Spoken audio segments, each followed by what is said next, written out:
আমন্ত্রণ 21 রাতে আমাদের আজকের বিষয় গণভোট নিয়েও সংশয়। আমাদের সঙ্গে স্টুডিওতে উপস্থিত আছেন ইসলামী আন্দোলন বাংলাদেশের সিনিয়র যুগ্ম মহাসচিব দলীয় মুখপাত্র মাওলানা গাজী আতাউর রহমান। আপনাকে স্বাগত জানাচ্ছি। ধন্যবাদ। আমাদের সঙ্গে আছেন বিএনপির জাতীয় সংসদ সাবেক সংসদ সদস্য মোহাম্মদ শামীম কায়সার লিংকন। আপনাকে স্বাগত জানাচ্ছি। আমি গাজী ভাইকে দিয়ে প্রথমে শুরু করতে চাই। আজকে আপনাদের কর্মসূচি ছিল জামায়াত সহ 7 দলের যে অভিন্ন কর্মসূচি, সেই কর্মসূচি মানববন্ধন ছিল। সেখানে জামায়াত নেতা একটি বক্তব্য রেখেছেন, তিনি উপদেষ্টাদের নিয়ে বক্তব্য দিয়েছেন, গণভোট নিয়েও কথা বলেছেন।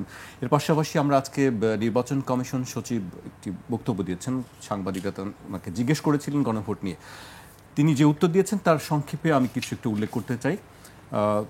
তিনি বলেছেন, নির্বাচন কমিশন সচিব আক্তার আহমেদ বলেছেন গণভোট হবে কি হবে না, কখন হবে বা আদৌ হবে কি না এই ব্যাপারে নির্বাচন কমিশনে এখনো পর্যন্ত কোনো বিষয় উপস্থাপিত হয়নি। যেটা উপস্থাপিত হয়নি সে বিষয়ে কথা বলার সুযোগই আমার নাই। নির্বাচন কমিশন সচিব আক্তার আহমেদ এর বক্তব্য আমরা শুনেছি আজকে। আপনার কাছে কি মনে হয় আসলে গণভোট নিয়ে অনিশ্চয়তা বা সংশয়ের কারণটা কি? জি, ধন্যবাদ আপনাকে হাসান জাকারিয়া ভাই এবং 21 টিভির এই জনপ্রিয় অনুষ্ঠানের সকল দর্শক শ্রোতাগণকে, এবং বিশেষ করে আমার সহ আলোচক তাকেও ধন্যবাদ।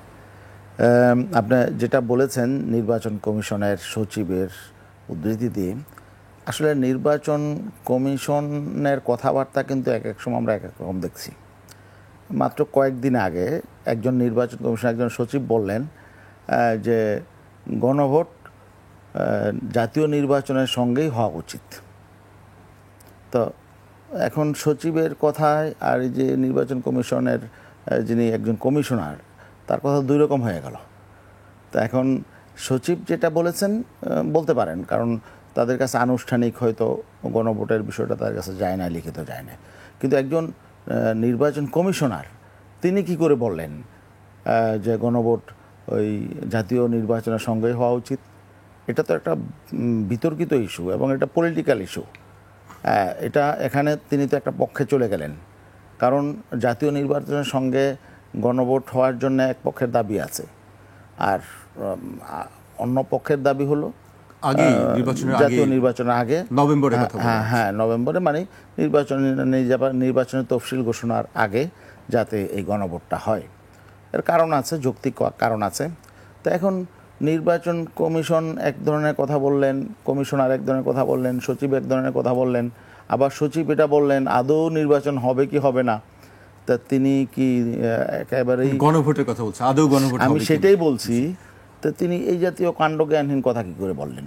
যে জায়গায় একটা এখানে ঐকমত্য হলো, একটা সব বিষয় সকল রাজনৈতিক দলের ঐকমত্য পৌঁছলো যে গণভোট হবে, তো তিনি বলছেন গণভোট আদৌ হবে কি হবে না। তিনি এই কারণেই বলেছেন, তিনি সে বিষয়ে একটি বক্তব্য দিয়েছেন যে তিনি বলছেন যে আসলে নির্বাচন আয়োজন করে সরকার বা অন্য পক্ষ থেকে একটি নির্দেশনা আসে, ওনারা শুধু আয়োজনটা করেন বা ব্যবস্থাপনা, তিনি যেটা বলেছেন নির্বাচন ব্যবস্থাপনাটা নির্বাচন কমিশন করে। না না, ঠিক আছে, যেখানে একটা ন্যাশনাল কনসেনসাস হয়েছে একটা বিষয়, তো সেখানে তো এই জাতীয় কমেন্টস ওনার অপ্রত্যাশিত। হ্যাঁ, উনি বলতে পারতেন নির্বাচন কবে হবে এটা আমরা বলতে পারবো না, সরকারের পক্ষ থেকে যখন, এবং উনি তো জানেন, ওনার একজন কমিশনার বলেছেন যে নির্বাচনটা হবে এবং কবে হবে এটা নিয়ে ওনার একটা কমেন্টসও করেছেন। তো তিনি আবার এটার বিপরীতে গিয়ে একটু অতিরিক্ত কথা বললেন। তো এটা তো একটা আমাদের কাছে মনে হচ্ছে যেন যে তারা ইন্টেনশনালি একটা বিতর্কের মধ্যে যেতে চান। কিন্তু নির্বাচন যে গণভোট কবে হবে সে বিষয়ে এখনো পর্যন্ত কিন্তু কোনো নির্দেশনা নির্বাচন কমিশনকে দেওয়া হয়নি। এখানে আমাদের ঐকমত্য কমিশনের এটা নিয়ে আলোচনা হয়েছে, বিতর্ক হয়েছে।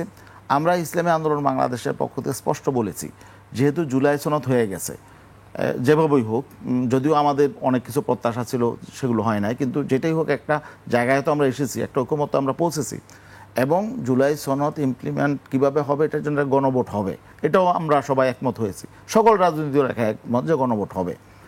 এখন বাকি বিষয় আসলে সনদ কিভাবে কার্যকর হবে, গণভোট কিভাবে হবে, এ নিয়ে বিতর্ক থাকতে পারে, কিন্তু এই ব্যাপারে আমরা বলেছি এই ব্যাপারে সিদ্ধান্ত নিতে হবে কর্তৃপক্ষকে। সেই কর্তৃপক্ষটা কারা, নির্বাচন কমিশন না আসলে সরকার, যেটি বলছে যে সেই বিষয়টি তাদের সামনে উপস্থাপিতই হয়নি গণভোটের না, বিষয়টি? আমরা মনে করি যে তাহলে তাদের সামনে কারা উপস্থাপন করবে? না, সরকার যেহেতু সংস্কারের অঙ্গীকার তারা করেছে, সংস্কার করবে, এবং সেই সংস্কারটা যদি সাস্টেন করে, মানে কি বলে এটাকে, টেকসই হয়, তো এই জন্যই তো গণভোটটা।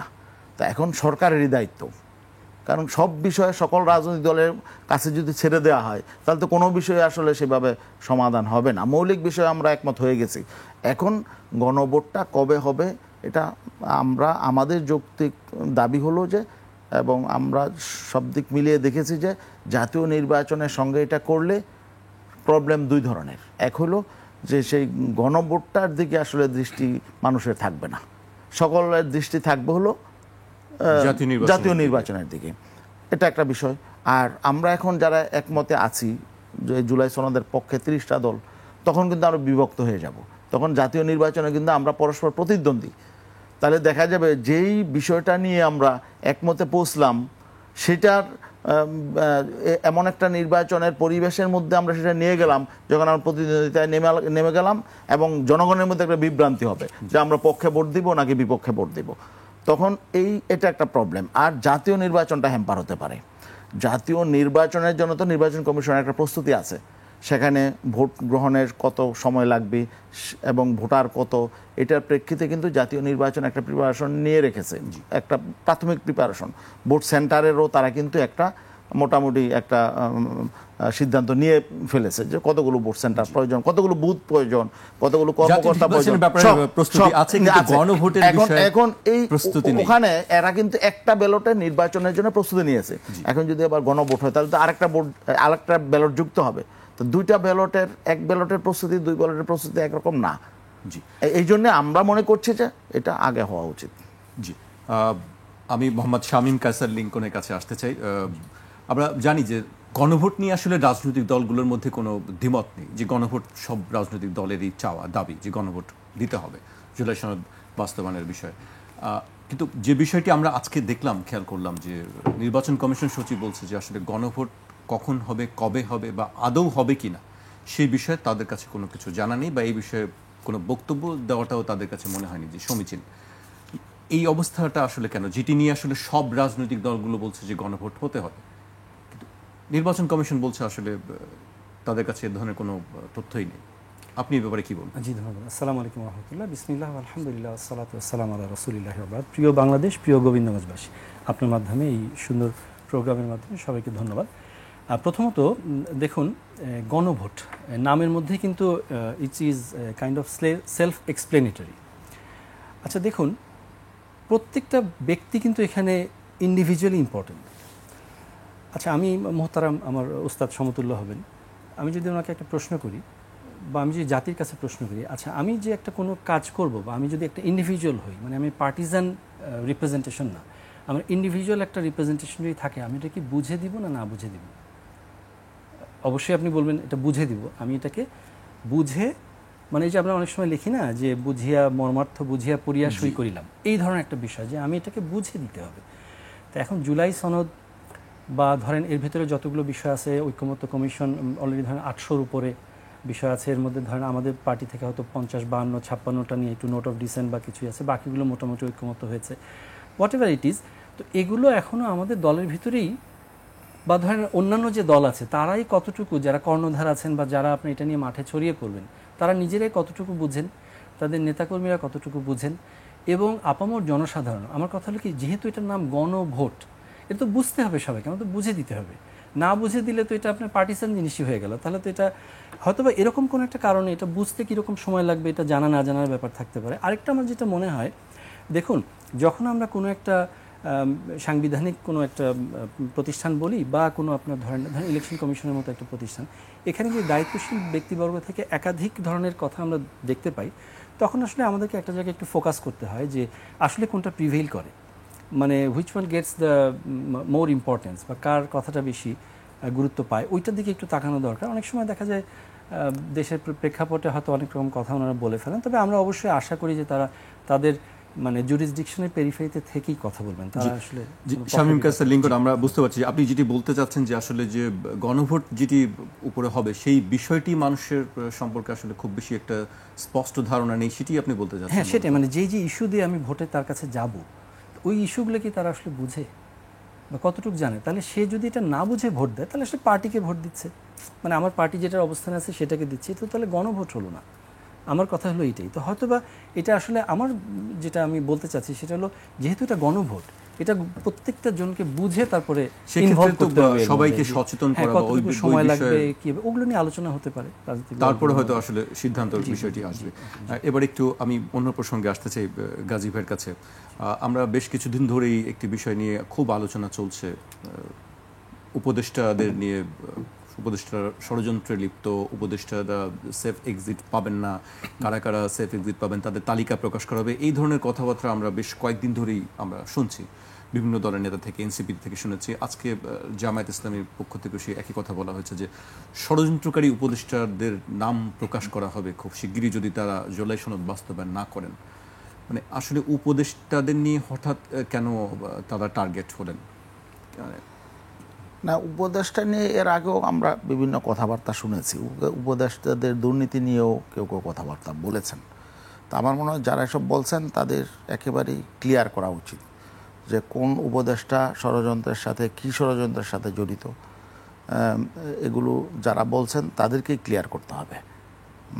আমরা মনে করি যে উপদেষ্টা এখন যারা আছেন তাদের সকলে মিলেই একটা সুষ্ঠু নিরপেক্ষ নির্বাচনের জন্য সবাই দায়বদ্ধ, এবং শুরু থেকে যারা দায়িত্ব নিয়েছেন, হতে পারে এক একজন উপদেষ্টার এক এক রকমের ইন্টেনশন থাকতে পারে, এবং কারো কারো হয়তো রাজনৈতিক সম্পর্ক থাকতে পারে কোনো কোনো পক্ষের সাথে থাকতে পারে, কিন্তু তাদের দায়িত্ব হলো নিউট্রাল থাকা, নিরপেক্ষ থাকাটা হলো দায়িত্ব।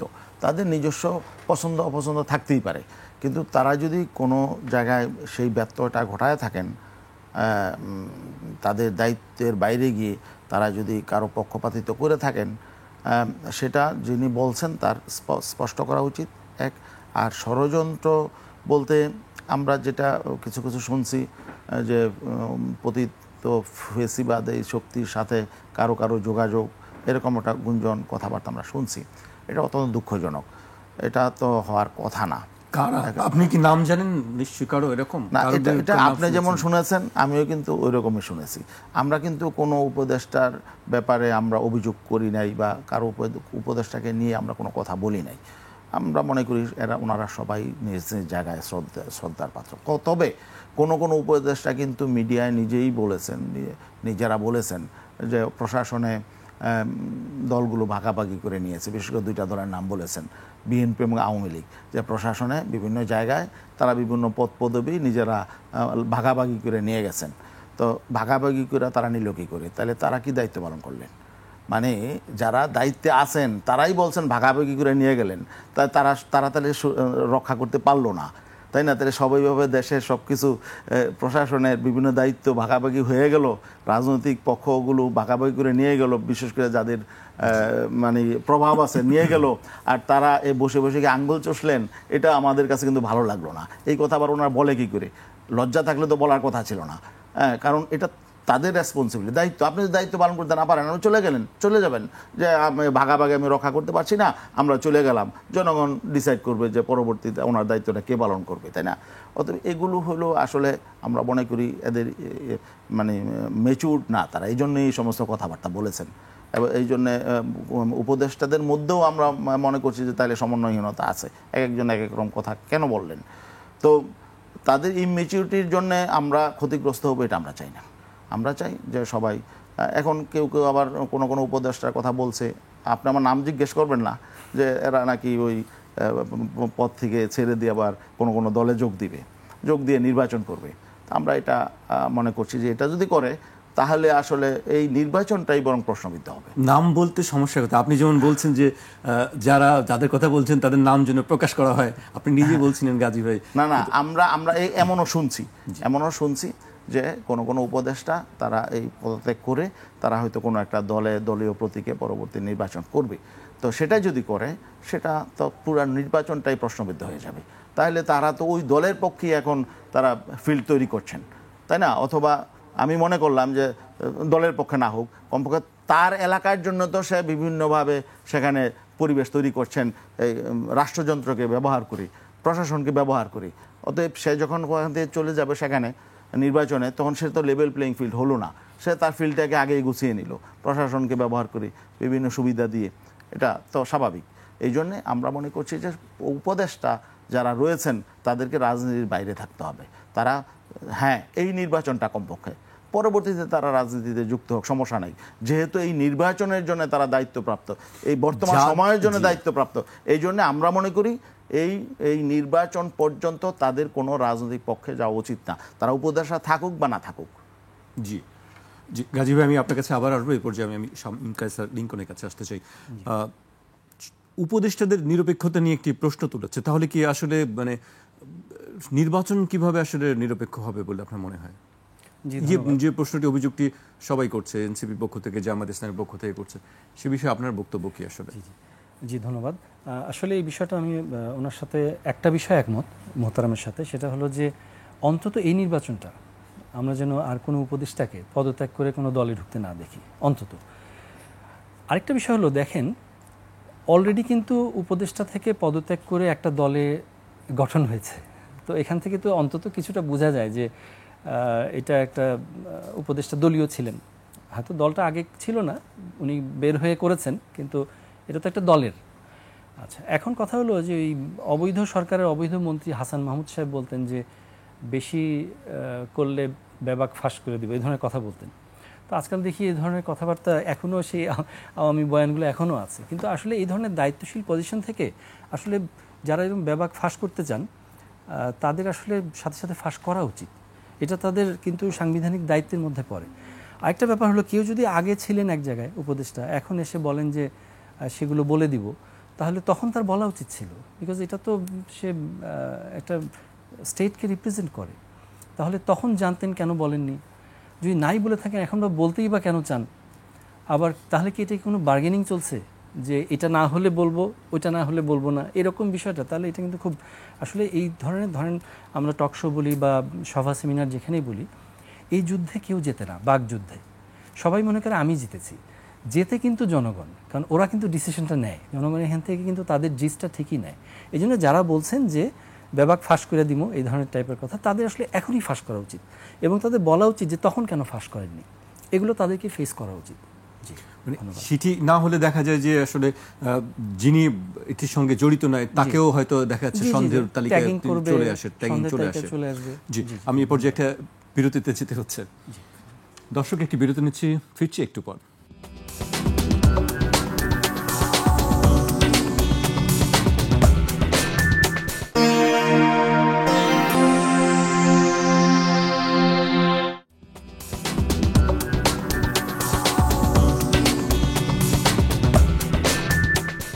বিরতির পর আবারও স্বাগত। আপনারা দেখছেন ২১-এর রাত। আমাদের সঙ্গে উপস্থিত আছেন ইসলামী আন্দোলন বাংলাদেশের সিনিয়র যুগ্ম মহাসচিব ও দলীয় মুখপাত্র মাওলানা গাজী আতাউর রহমান এবং বিএনপির সাবেক সংসদ সদস্য মোহাম্মদ শামীম কায়সার লিংকন। আমি এ পর্যায়ে গাজী ভাইকে দিয়ে শুরু করতে চাই। আমি আলোচনায় যাবার আগে মোহাম্মদ তাহের, জামায়াত নেতা, তার একটি বক্তব্যের কিছু অংশ উল্লেখ করতে চাই। ডক্টর তাহের ষড়যন্ত্রকারী উপদেষ্টাদের সরানোর পাশাপাশি নভেম্বরে গণভোট প্রদান, পিআর পদ্ধতি বাস্তবায়ন, খুনিদের দৃশ্যমান ন্যায় বিচার সহ জামায়াতের সব দাবি মেনে নেওয়ার আহ্বান জানান। অন্যথায় আন্দোলন সবেমাত্র শুরু হয়েছে এবং দাবি আদায়ে পর্যায়ক্রমে যা যা করা দরকার তা করা হবে। মানে কঠোর অবস্থার একটি আভাস তিনি দিচ্ছেন। আসলে দাবি আদায় না হলে কোন দিকে আপনারা যাবেন? দাবি আদায়ের জন্য কি কি কর্মসূচি? আজকেও আপনাদের কর্মসূচি ছিল? আজকে আমাদের কর্মসূচি ছিল, দেখেন আমাদের যে দাবিগুলো, এর মধ্যে প্রথম দাবি হলো জুলাই সনদের আইনি ভিত্তি এবং জুলাই সনদের অধীনে জাতীয় নির্বাচন, জুলাই সনদের আলোকে জাতীয় নির্বাচন। এখন জুলাই সনদ সরকার যেটা ডিসিশন নিল 17 তারিখ জুলাই সনদের স্বাক্ষর অনুষ্ঠান করবে, তা এটা একটা দিক। তো এখন জুলাই সনদ স্বাক্ষর করলে এখন এটা ইমপ্লিমেন্ট কিভাবে হবে? তো এখানে আমরা বলছি যে একটা সাংবিধানিক আদেশের মধ্য দিয়ে আপাতত এটা আইনি ভিত্তি দেওয়া, তারপরে একটা গণভোট দেয়া। তো গণভোট এই জন্য দিতে হবে যাতে পরবর্তী পার্লামেন্ট যাতে বাধ্য থাকে এটা সংবিধানের অংশ হিসাবে গ্রহণ করতে, আর এটা যাতে পরিবর্তনের কোনো সুযোগ না থাকে। এই জন্য আমরা বলেছি যাতে এটা একটা টেকসই একটা ব্যবস্থা হয়। তো এটা তো এদিকে তো রাজনৈতিক দলগুলো মোটামুটি একমত। এখন গণভোট কবে হবে এটা ডিসিশন হয়তো সরকার দিবে। আমাদের প্রত্যাশা, আমাদের আশা হলো এটা যাতে জাতীয় নির্বাচন আগে দেয়। আরেকটা বিষয় হলো আমাদের পিআর পদ্ধতির নির্বাচন। আর পিআর পদ্ধতির একটা বিষয় কিন্তু সকল 30টা দলের মধ্যে 26টা দল একমত যে উচ্চকক্ষে পিআর হবে, এবং ঐক্যমত্য কমিশন এবার ডিসিশন দিয়ে দিয়েছে। আর আমরা তো উভয় কক্ষে পিআর চাই। এখন এখানে বিএনপির মতো একটা দায়িত্বশীল রাজনৈতিক দল, তারা সেখানে উচ্চকক্ষ পিআর চায় না।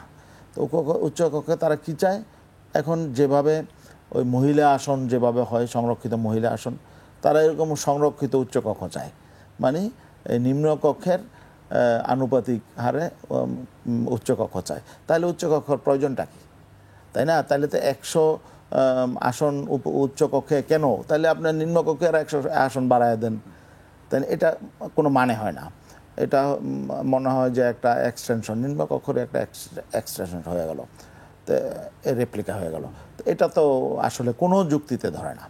তা মানলাম যে তারা নিম্নকক্ষে তাদের বিভিন্ন যুক্তি আছে, কিন্তু উচ্চকক্ষের ক্ষেত্রে তাদের যুক্তিটা কি? নিম্নকক্ষে তারা সবচেয়ে বড় যে যুক্তি দেখায় যে নিম্নকক্ষে হইলে এলাকার এমপি কে, তাহলে উচ্চকক্ষে আপনার এলাকার এমপি কে, সেটা যদি আমি প্রশ্ন করি যে উচ্চকক্ষে যে আপনি পিআর চান না, তো সেখানে তো আপনি এই মহিলা আসনদের মতো এরকম সংরক্ষিত আসন চান, তো উচ্চকক্ষে তো মানুষ এমপি চিনবে না, তো সেখানে আপনি নোট অফ ডিসেন্ট দিয়ে রেখেছেন, সেটা কেন? মানে তাদের আসলে মূল বিষয়টা হলো যে তারা কোনো সংস্কার, মৌলিক সংস্কার তারা করতে দিবে না। আবার তারা ক্ষমতায় গিয়ে আগের মতো, আগে যেভাবে কর্তৃত্ববাদী শাসন চলেছে, যেভাবে খুশি সেভাবে সংবিধান পরিবর্তন করেছে, তারা উচ্চকক্ষের ব্যাপারে কেন এটা চাচ্ছে না? এটা মূল কারণ হলো তারা গিয়ে তাদের মতো করে সংবিধান করবে, আর সেখানে উচ্চকক্ষে যদি সেটা বাধাগ্রস্ত হয়, এই জন্য তারা চাচ্ছে না যে উচ্চকক্ষটাও তারা যাতে তাদের মতো করে করতে পারে এটা। তো এগুলো আমরা দেখছি যে আসলে তাদের মতলবটা হলো আসলে তারা নতুন করে দেশটাকে বিনির্মাণ হওয়ার যে স্বপ্ন নিয়ে আসলে এই জুলাই বিপ্লবটা হয়েছিল, এটা হয়তো তারা বাধাগ্রস্ত করতে চাচ্ছে বিভিন্নভাবে। তো এই জন্যে আমরা এখন আন্দোলন ছাড়া আমাদের উপায় কী? এখন তো যেহেতু ঐক্যমত্য কমিশনে তারা একটা এজেন্ডাই আনে নাই, আরেকটা হচ্ছে লেভেল প্লেইং ফিল্ড এখনো হয় নাই। আগে যেভাবে বিভিন্ন এলাকায় প্রশাসন যেভাবে একতরফা একটা সরকারের দ্বারা নিয়ন্ত্রিত ছিল, এখনও প্রশাসন কিন্তু দেখা যায় যার যেখানে প্রভাব, প্রশাসন তাদের কোথায় চলে। তো এতে করে তো সামনে যে নির্বাচন, সেই নির্বাচন এই প্রশাসন এই চরিত্র যদি থাকে, তাহলে তো সুষ্ঠু নিরপেক্ষ নির্বাচন হবে না। যেই নির্বাচনের জন্য আমরা জুলাই এত রক্ত দিলাম, এত জীবন দিল, এটা হবে না। এই জন্যে এখন আমরা চাচ্ছি যে এই বিষয়গুলো, মৌলিক বিষয়গুলো সেটেল হোক, তারপরে জাতীয় নির্বাচন অবশ্যই ফেব্রুয়ারিতে যে ঘোষণা হয়েছে, আমরাও চাই ফেব্রুয়ারিতে নির্বাচন হোক, কিন্তু যেন তেন নির্বাচন না। জি, এখন আরেকটি বিষয়ে এসে গেছে যে আসলে আপনি বলছেন যে নির্বাচন হলেও সেটি সুষ্ঠু নির্বাচন বা গ্রহণযোগ্য নির্বাচন হবে কিনা, সেটিও একটি বড় প্রশ্ন দেখা দিয়েছে। আমি এবার যে শামীম কায়সার লিংকনের কাছে আসতে চাই।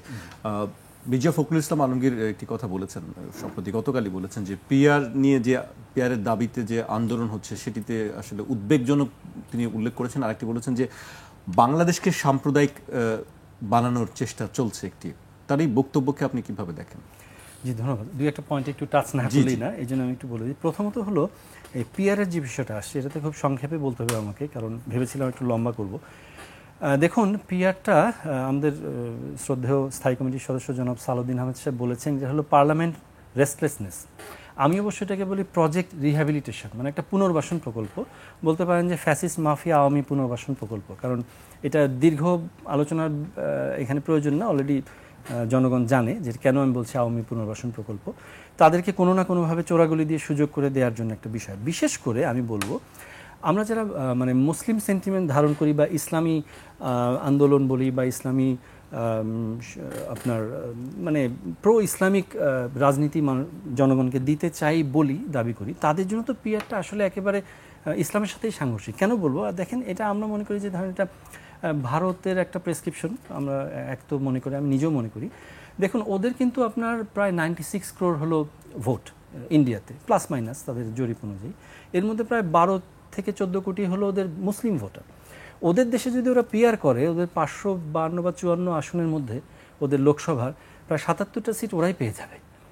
মানে পিআর কিন্তু আসলে একটা বিভাজনের নীতি, ওরা কিন্তু ওদের দেশে বিভাজন করবে না। আমাদের এখানে প্রেসক্রিপশনটা দিচ্ছে কেন, আমাদের এখানে প্রায় আপনার 12-13 কোটি ভোটারের মধ্যে প্রায় 1 কোটি হিন্দু ভোটার, সনাতন ধর্মাবলম্বী। তো আপনি যদি সাম্প্রদায়িকতার দিকে ঠেলে দেন, কারণ পিআর যখন হবে সে বলবে আমার পিআর আমার, তো প্রথমে আপনি ধর্ম দিয়ে সাম্প্রদায়িক করলেন, 24-25টা সিট সনাতন ধর্মাবলম্বী, তারা বলবে আমরা কেন আরেক দিকে দিব, যেহেতু পিআর আছে, let's have our own PR. আস্তে আস্তে আপনি বিভাজনটাকে নিয়ে যাবে হলো বিভাগে, রংপুর বলবে আমার পিআর আমার, বগুড়া কি বলে ঢাকা বলবে আমার পিয়ার আমার। তো মানুষকে কীভাবে বিভক্ত করা যায়, কারণ যখন দেখছে যে ফ্যাসিবাদ বিরোধী একটা ঐক্য এই দেশে একবার হয়ে গেছে, সো এখন নেক্সট মটোটা হলো সবার আগে বাংলাদেশ। যখন ফ্যাসিবাদ যখন সামনে চলে আসে, আবার কিন্তু সব বাস্কেট থেকে সবাই এক জায়গায় চলে আসে। পিয়ারের কারণে বিভাজনটা হতে পারে সেটা, হ্যাঁ, মানে এখন কিভাবে এটাকে আর বিভক্ত করা যায়, আর তো করা যাচ্ছে না, বিভিন্ন চেতনা বিক্রি করে আর বিভক্ত করা যাবে না এই জাতিকে। তাহলে এখন এমন একটা প্রসেসের মধ্যে দিয়ে বিভক্তটা করি যাতে এই বিভক্তি চলতেই থাকে, এটা এক।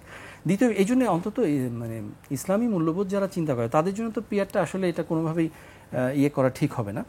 আরেকটা বিষয় হলো দেখেন যে এই কথা আসছে যে আপনি নোট অফ, মানে এটা কি ইসলামী মূল্যবোধের সঙ্গে সাংঘর্ষিক আপনি বলছেন? হ্যাঁ, মানে সত্যি কথা, যেহেতু আল্লাহর আইন যদি আমি চাই, তাহলে তো আমি আপনার ওখানে এই ধরনের কি বলবো, এখানে আমি অলরেডি একটা সাম্প্রদায়িক একটা বিষয় আমি তৈরি করতে পারি না যে এখানে আপনার সনাতন ধর্মাবলম্বীরা আছে, ঠিক আছে, তাদের মতো তারা তাদের পিয়ার করবে, তারপরে আরও যারা অন্যান্য, মানে আমি শুধু ধর্ম নিয়েও বলি, রিলিজিয়ন নিয়েও তখন ভাগ হয়ে যাবে, হচ্ছে না? এখন আপনি দেখেন এই যে কথাটা আসছে, আপনার সাম্প্রদায়িক কথাটাও আসছে, যখন আপনার একটা পার্টি বলবে তার নির্বাচনী প্রচারণায় গিয়ে দাঁড়িপাল্লা হারলে কোরআন হেরে যাবে, can you imagine? Is that ever possible? রাসূল সাল্লাল্লাহু আলাইহি ওয়াসাল্লাম ওনারা অনেক ব্যাটেলে গিয়েছেন সাহাবীরা রাদিয়াল্লাহু আনহুমকে নিয়ে, কিছু কিছু বিষয় ধর্মে নেই, আমরা যতদূর জানি কিছু কিছু যুদ্ধে আছে ফলপ্রসূ রেজাল্ট আসেনি, তাতে কি কোরআন হেরে গেছে? আল্লাহ সুবহানাহু ওয়া তাআলা নিজে কোরআন নাজিল করেছেন এবং বলছে ইন্না লাহু হাফিজুন, আমরা এটার হেফাজতকারী। তো যেই কোরআনকে আল্লাহ হেফাজত করবেন, সেই কোরআনকে যদি হেরে যাবে দাঁড়িপাল্লা হারলে বলে, তাহলে সাম্প্রদায়িকতা তো এদিকে উস্কে দেওয়া হচ্ছে ভাই।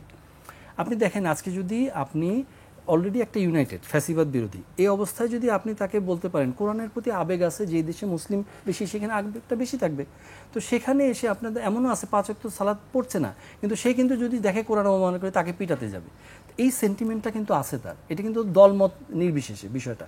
তো এই জায়গায় এসে যদি আপনি বলেন দাঁড়িপাল্লা হারলে কোরআন হবে, তো সেখানে একটা দায়িত্বশীল দলের মহাসচিব তো বলবেই যে এটা সাম্প্রদায়িকের দিকে ঠেলে দিচ্ছে। তো পিআর আর এটা মিলে আরেকটা বিষয় আসছে এখানে যে note of dissent. Note of dissent মানে কিন্তু ক্যান্সেলেশন না, নোট অফ ডিসেন্ট মানে হ্যাঁ এটার ব্যাপারে আমাদের কিছু বক্তব্য আছে। এখন ধরেন একটা কথা আসলো যে মোহতারাম বললেন যে তারা আসলে এটা চাচ্ছে না, উচ্চকক্ষে চাচ্ছে না নিম্নকক্ষে। তো নিম্নকক্ষে কিন্তু বুঝতে একটু সময় লাগলেও অলরেডি কিন্তু বোঝা শুরু হয়েছে যে নিম্নকক্ষে এমপিটাকে চিনতে হবে।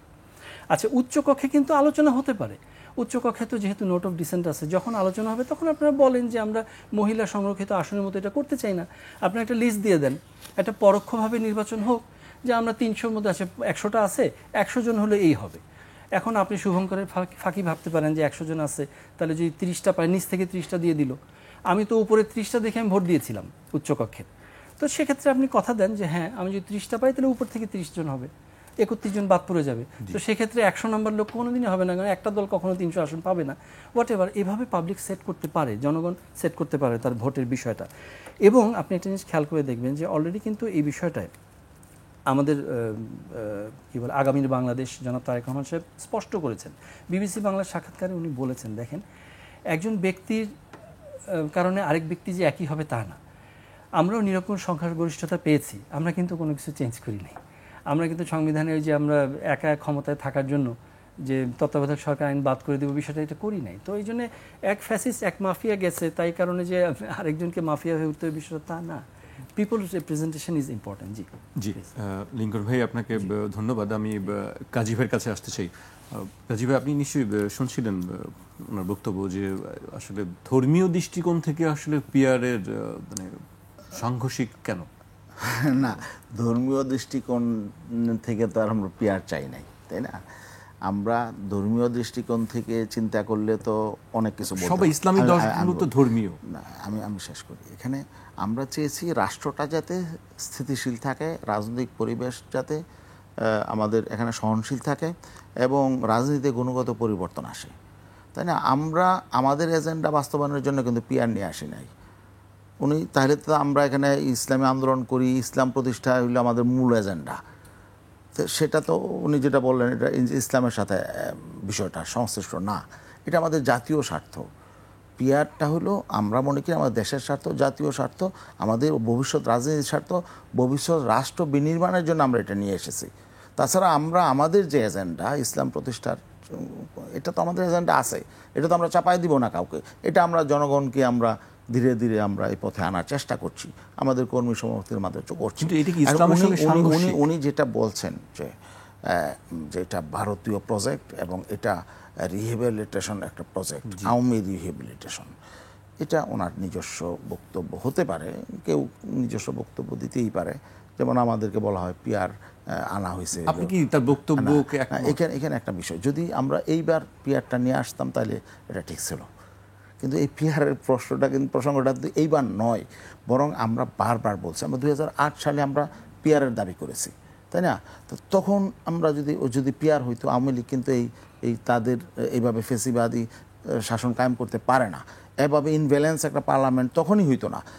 ওনারা 31% ভোট পেয়েছে, যদিও নির্বাচনটা নিয়ে প্রশ্ন আছে 2008 সালের, তারপর বিএনপি কিন্তু 31% ভোট পেয়েছিল। 31% ভোটে পিয়ারের 93টা আসন পাওয়ার কথা, কিন্তু ওনারা আসন পাইছে 29টা। এটা তো একটা ওখান থেকে কিন্তু ইনব্যালেন্স হয়ে গেছে বিষয়টা। তো বিএনপি যদি 93টা আসন পাইতো, তাহলে আওয়ামী লীগ অবশ্যই এককভাবে পার্লামেন্টে গিয়ে সংবিধান সংশোধন করতে পারতো না, তাই না? জামাতও সেখানে হয়তো তাদের রেশি অনুযায়ী 15-20টা আসন পাইতো, আমরাও পাইতাম, তাই না? আমরাও 3-4টা আসন পাইতাম 2008 সালেই, আমাদের 1%-এর উপরে আমাদের ছিল। তো তখন 100-র উপরে, মানে 120-30টা আসন কিন্তু বিরোধী পক্ষ পাইতো ওই অবস্থায়ও। আর আওয়ামী লীগও এককভাবে তার সরকারই গঠন করতে পারতো না, মানে এমন একটা অবস্থা হইতো। তাহলে এই অবস্থা হইতো না কিন্তু দেশের। 2001 সালে দেখেন অবস্থাটা কি, ওখান থেকে কিন্তু আমাদের আসলে ইনব্যালেন্স একটা পার্লামেন্টের দিকে গেছে। বিএনপি ভোট পেয়েছে 40.90%, আওয়ামী লীগ ভোট পেয়েছে 40%। দেখেন ভোটের রেশিও কিন্তু 1%-এর মানে ব্যবধানটা কম, কিন্তু দেখা গেছে যে বিএনপি আসন পেয়েছে প্রায় 200 আর আওয়ামী লীগ পেলেও মাত্র 66টা আসন বা 64টা আসন। তাহলে এই যে ইনব্যালেন্স, অথচ যদি পিয়ার হতো তাহলে উভয় দলই প্রায় সমান, হয়তো 3-4টা আসন কম বেশি হতো। তাহলে আসলে তখন ওই লৌকিক বৈঠা নিয়ে তাদের মাঠে নামতে হতো না, পার্লামেন্টেই সব কিছু সুরাহা হইতো, তাই না? অতএব পিয়ারের দাবিটা আমরা করছি, এটা বাইরের প্রজেক্ট, ইন্ডিয়ান প্রজেক্ট বা রিহেবিলিটেশন প্রজেক্ট, আওয়ামী, এগুলো আসলে মানুষ তো বুঝে। আমরা এখানে ইন্ডিয়ান পারপাস কারা সার্ভ করছে এটা কিন্তু মানুষ দেখতে পাচ্ছে। আরেকটা বিষয় হলো যে এখানে তাহলে কি আমরা আসলে সংস্কার চাই না? আমরা কি চাই না এখানে একটা সহনশীল রাজনীতি? আর উনি বলেছেন যে পিয়ার হলে 24-25টা আসন অন্য ধর্মের লোকরা পেয়ে যাবে। কেন পাবে? দলীয় প্রতীকে নির্বাচন হবে, এখানে তো কোনো ধর্মের প্রতীকে হবে না, তাই না? সেখানে হিন্দু তো, আওয়ামী লীগের তো বড় বড়, ওনাদের বিএনপিতেও তো হিন্দু ধর্মের অনেক বড় নেতা আছেন, প্রেসিডিয়ামের মেম্বার আছেন, ওনাদের আছেন না, দলীয় প্রতীকে হবে, ধর্মের প্রতীকে তো নির্বাচন হবে না, তাই না? তো সেখানে আরেকটা জিনিস যেটা বলছেন যে এই যে বর্তমান পদ্ধতির নির্বাচন হলে স্বতন্ত্রভাবে আওয়ামী লীগ তো নৌকা আসবে না হয়তো সামনে, তাহলে তাদের কিভাবে রিহেবিলিটেশন হবে? এটা তো আমরা বুঝি না। বরং বর্তমান পদ্ধতি নির্বাচন হলে স্বতন্ত্রভাবে অনেক জায়গায় আওয়ামী লীগের পক্ষে লোকজন দাঁড়িয়ে যাবে, সেটা ওনারা ঠেকাবে কি করি? আমরা তো মনে করছি যে এই পিয়ার পরে না হইলেও কমপক্ষে এই নির্বাচনটা পিয়ারে হওয়া উচিত, যাতে নাকি কোনোভাবেই স্বৈরাচারের কোনো দোষর এই স্বতন্ত্রভাবে পার্লামেন্টে ঢুকতে না পারে। এই বক্তব্য নিয়েও বেশ আলোচনা চলছে যে আপনারা অন্ততপক্ষে একবার বা এইবার এইটি জায়গায়, মানে নমনীয় অবস্থা কেন আপনাদের? যদি এটি আপনাদের পক্ষে সঠিক থাকে সেই জায়গাটাই তো আপনাদের। না, মানুষ দেখবে, মানুষ যখন একটা ভালো জিনিস দেখবে, এটার উপকার পাবে, তখন মানুষই বলবে, সকল রাজনৈতিক দলই বলবে এটি আমাদের জন্য সাস্টেনেবল এবং এটাই দেশের জন্য দরকার। এবং এটা তো কোনো দেশে তো নতুন না, এটা তো ওয়ার্ল্ডে একটা জনপ্রিয় পদ্ধতি। ও যে সমস্ত দেশে পিয়ার আছে ওই দেশে কি সবাই এক ধর্মের লোক? খ্রিস্টান আছে, মুসলমান আছে, অন্য ধর্ম ইহুদি আছে, বিভিন্ন আছে। তো তাদের মধ্যে তো এইটা নিয়ে কোনো সংকট হয় নাই। সাম্প্রদায়িক সংঘাত তো সেই সমস্ত দেশে নাই। পৃথিবীর উন্নত রাষ্ট্রে তো পিয়ার আছে, জার্মানির মতো দেশে পিয়ার আছে, তাই না? নেদারল্যান্ড, সুইজারল্যান্ডের মতো দেশে পিয়ার আছে। তো সে দেশে কি সব এক ধর্মের লোক? পিয়ারের কারণে কি আমাদের দেশে নেই, কিন্তু সেটি একটু জটিল অবস্থা। এখন পিয়ার হইলেই আমাদের আইন পরিবর্তন করতে হবে, একটা ধর্মের বেশি পার্লামেন্টে চলে যাবে। তো পিয়ার না হইলে আমরা তাদেরকে কেন বঞ্চিত করব? তারা কি এই দেশের নাগরিক না? তাদেরকে আমাদের মূল্যায়ন করতে সমস্যা কোথায়? পিয়ার না হইলে তারা 4-5টা পাবে, পিয়ার হইলে তারা 20-25টা পেয়ে যাবে। তাহলে এরকম বৈষম্য চিন্তা থেকে তো আমাদের বেরিয়ে আসতে হবে। পিয়ার কি আসলে বিএনপির পক্ষ থেকে যেটা বলছেন আপনি জানেন নিশ্চয়ই, যেটি বলছে যে পিয়ার একটি হচ্ছে আসলে নির্বাচনকে পেছানোর বা নির্বাচনকে বানচাল ষড়যন্ত্র করার একটি বিষয় দেখছে বিএনপির পক্ষ থেকে। কেন এখানে পিয়ার হইলে নির্বাচনকে বানচাল করা, এই দাবিটা তো আমরা পিয়ারের দাবি তো নতুন না, আমরা তো সেই 5ই আগস্টের পর থেকে করছি। তা এটা এতদিন তো আমার মনে হয় যে নির্বাচন হয়ে যেত যদি আমাদের দাবি যদি এটা বাস্তবায়ন করা হইতো। তাহলে তো আমরা বলছিলাম ডিসেম্বরেই নির্বাচন হয়ে যাক, ডিসেম্বর আগেই হয়ে যাক, সমস্যা ছিল না। তো আমরা তো নির্বাচন সংকটে পড়ুক সেই বিষয়টা আমরাও চাই না, কারণ বাংলাদেশে এখন একটা নির্বাচন দরকার। বাংলাদেশের একটা নির্বাচিত সরকার এখন দরকার। এখানে মানুষ যেভাবে একটা সংকটের সম্ভাবনা সামনে, আশঙ্কা মানুষের মধ্যে জেগে উঠছে, এ থেকে মানুষকে আশ্বস্ত করার জন্য হইলেও একটা ক্রেডিবল একটা নির্বাচন অবশ্যই দরকার। জি কাজী ভাই, আমি পর্যায়ে লিংকন ভাইয়ের কাছে আসতে চাই। আমি এটা একটু জি জি আচ্ছা, আমি একটু বলতে চাই, যেটা হলো না বললেই না। একটা মোহতারাম শুরুতে একবার বলেছিলেন যে বিএনপি আওয়ামী লীগ সব প্রশাসন দখল করে রেখেছে, পরে আবার উনি আরেকটা প্রশ্নের উত্তরে বললেন যে যেখানে যার প্রভাব আছে সেখানে সে দখল করে রেখেছে। তো এইটা একটু আসলে সেলফ কন্ট্রাডিক্টরি কথা। আরেকটা বিষয় হলো যে পিয়ার এবং সাম্প্রদায়িক বিষয়ের কোশ্চেনটা একসাথে আসলো, কিন্তু এটার উত্তরে যখন মানে মোহতারাম বললেন যে আমরা আসলে ইসলাম নিয়ে কথা বলছি না, তো সাম্প্রদায়িকের সাথে তো আসলে ধর্মের একটা বিষয় আছে। তো এই কারণে বলতে চাচ্ছি যে উনি তখন পিয়ারের প্রজ অ্যান্ড কনসের আলোচনায় চলে গেছেন। পিয়ারের প্রজ অ্যান্ড কনস যদি আলোচনা করতে হয় আরেকটা টকশো লাগবে। সো এখানে আপনার ধরেন আমাদের কাছে এক্সাম্পল আছে অলরেডি, ধরেন বেলজিয়ামের এক্সাম্পল, নেপাল, শ্রীলঙ্কা, এগুলো যে বিভাজন এবং weak form of government. So আমার মনে আছে যে এনবিআরের সাবেক চেয়ারম্যান ওই যে বদিউর রহমান সাহেব, উনি বলেছিলেন যে দি মোস্টেস্ট উইকেস্টেস্ট গভর্নমেন্ট। তো উনি কিন্তু মানে সুপারলেটিভ দিয়ে বলেছিলেন, যেটা আপনার সচরাচর এই ওয়ার্ডটা নাই। এটা যে বোঝাতে চাচ্ছিলেন একটা জিনিস, আচ্ছা উইক গভর্নমেন্স কেন হবে, মানে দুর্বল সরকার কেন হবে? আচ্ছা আমি ওটাতে আসছি। আমি তো বলতে চাচ্ছি যে ধরেন যে পিয়ারের কথা বলছেন, এই যে বলতেছেন যে সাম্প্রদায়িক, আপনি দেখেন এক জায়গায় সাম্প্রদায়িক এবং ধর্মটাকে ইস্যু করা হচ্ছে, আরেক জায়গায় বলা হচ্ছে যে ধর্মটাকে ইস্যু হবে না পিয়ার করলে। কেন হবে না ভাই? আর আপনি ওটাকে রেস্ট্রিক্ট করবেন কিভাবে? কেউ যদি বলে যে না আমি বিভাগ নিয়ে পিয়ার করব, কেউ যদি বলে আমার ধর্ম নিয়ে আমি একটা দল করব এবং সেখানে আমি আমার ক্যাম্পেইন করব, কেউ যদি বলে না আমি একা আমি ইলেকশন করব, আপনি আমাকে রেস্ট্রিক্ট করবেন কেন? আপনি প্রত্যেকটা ভোট মূল্যায়ন করতে চাচ্ছেন, তাহলে আপনি একজন দাঁড়াবে তার ভোটটাকে আপনি বাদ দিবেন কেন? আমি একটা এমপি ইলেকশন করব, আমি পিয়ার পদ্ধতি, আমি আমার ভোটটা আমি তো দিব, আমার ভোটটা আমি আরেকজনকে দিব না, তাহলে আমি কেন এমপি হব না? তো এটা তো আপনি কিভাবে, হাউ ইউ রেস্ট্রিক্ট? না সমস্যা কি, আপনাকে কেউ বাধা দিবেন না, আপনাকে দল করে নির্বাচন করবেন, সমস্যা নাই তো। না তাহলে সেটার কি সলিউশন আছে আপনার কাছে? আপনার প্রপোর্শনাল রিপ্রেজেন্টেশনে তো আপনি পার্টিকে আরো মানে টাইরেন্ট করে তুলবেন। অলরেডি পার্টিজান যে হলে এটা টাইরেন্ট হয়, এটা আমরা দেখেছি। এই যে মাফিয়া পালালো, আপনি পার্টিকে আরও টাইরেন্ট করে তুলছে। এখন আপনি যান বিভিন্ন আসনে, আপনি দেখবেন যে পার্টি হয়তো একরকম চিন্তা করতেছে, কিন্তু আপনার এলাকার জনসমর্থনের কারণে দেখবেন যে তাকে আসলে জনগণের কাছে থাকতে হচ্ছে। এই জন্যই তো তারেক রহমান সাহেব বলছেন জনগণের সঙ্গে থাকুন, জনগণের সঙ্গে রাখুন, এবং তাদেরকেই ইয়ে করা হবে, মানে গুরুত্ব দেওয়া হবে। লাস্ট আমি যে জিনিসটা বলতে চাই, দেখেন এই বিষয়গুলো কিন্তু আসলে বাতিনের বিষয় না, এটা জাহেরের বিষয়। সামনে দেখে ইয়ে করতে হয়, ইতিহাস দেখে করতে হয়। শহীদ রাষ্ট্রপতি জিয়াউর রহমান যখন একজন সুটকেস নিয়ে পালাইলেও তখন উনি বললেন উই রিভল্ট। তার স্ত্রী সন্তান কি অনিরাপদ নাকি এটা দেখেন নাই। আপসীন দেশনেত্রী বেগম খালেদা জিয়া, উনি নিজের 50-60 বছর উনি দেশের জন্য বিলাই দিয়ে কুঠুরিতে আপনার এই জেলখানায়, অন্ধকার জেলখানার মধ্যে উনি নিজেকে রাখছেন। আগামী দিনের বাংলাদেশ তারেক রহমান সাহেব উনি আন্দোলন সংগ্রাম করে দলকে ঐক্যবদ্ধ রাখছেন, দেশকে একটা ফ্যাসিবাদ বিরোধী আন্দোলনের মধ্যে সে অনেক বড় ভূমিকা রেখেছে। তো জহেরের বিষয় ভাই, এটা তো আপনার বাতিল না যে এটা হলে এটা হবে ওইটা হলে না। দেখতে হবে যে কারা আসলে অভিজ্ঞ, কারা এই পর্যন্ত দেশটাকে কোথায় কোন অবস্থায় কোন জায়গা থেকে কোথায় নিয়ে আসছে।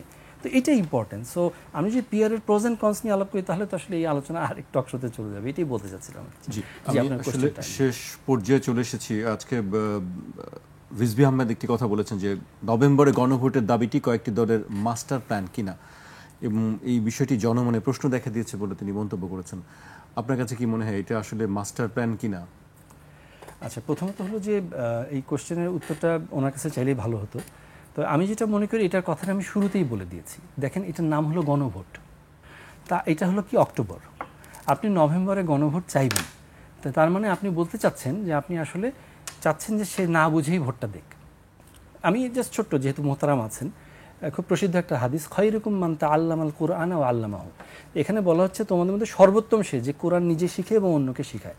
এই নিজে শেখাটা কিন্তু আলিমা ব্যবহার করা হয়নি, নিজে নিজে শিখে না, তাআল্লামা কোনো উস্তাদের কাছে শিখে। তো উস্তাদের কাছে শিখে, তো আমি যাদের কাছে গণভোটের জন্য যাব তাদের তো শিখতে হবে আগে ভাই, না শিখে আমি ভোটে কেন যাব? তাহলে তো এটা 1 মাস পরে কিভাবে আমি তাকে বুঝাবো? আমাদেরকে শেষ করতে হবে, একেবারেই সময় স্বল্পতার কারণে শেষ করতে হচ্ছে আজকে আমাকে। আপনাদের দুজনকে অনেক ধন্যবাদ আমাদেরকে সময় দেওয়ার জন্য। না, একটা কথার জবাব একটু দেওয়া কয়েক লাগে, সেকেন্ড সেটা হলো যে 2 সেকেন্ডেই। এখানে গণভোট নতুন না, জিয়াউর রহমান সাহেব গণভোট দিয়েছিলেন, কতদিনের প্রস্তুতি দিয়েছিলেন, এবং তিনি 19 দফা বাস্তবায়ন, ওনার যে সমস্ত কার্যক্রমের উপর এইটা জনগণ কতটুকু জেনেছিল। মাত্র সম্ভবত 27 দিন সময় উনি দিয়েছিলেন, 98 ভাগ ভোট পড়েছে। তো এটা কি মানুষ জেনে দিয়েছে না না জেনে দিয়েছে? অতএব এগুলো আসলে আমরা অতীত যদি বিশ্লেষণ করি তাহলে দেখা যাবে যে নভেম্বরের মধ্যে গণভোট হলে সময় কম নয়। আসলে এই বিতর্ক রাজনৈতিক দলগুলোর মধ্যে চলবে, সামনে আরো বিষয় 5-6 মাস, 1 বছর চলে শেষ গেছে, করতে হচ্ছে আজকে। সনদ রেডি করতে 1 বছর চলে গেছে। আপনাদেরকে অনেক ধন্যবাদ। আজ এখানেই শেষ করছি, কাল আবার দেখা হবে ঠিক রাত 12টায়।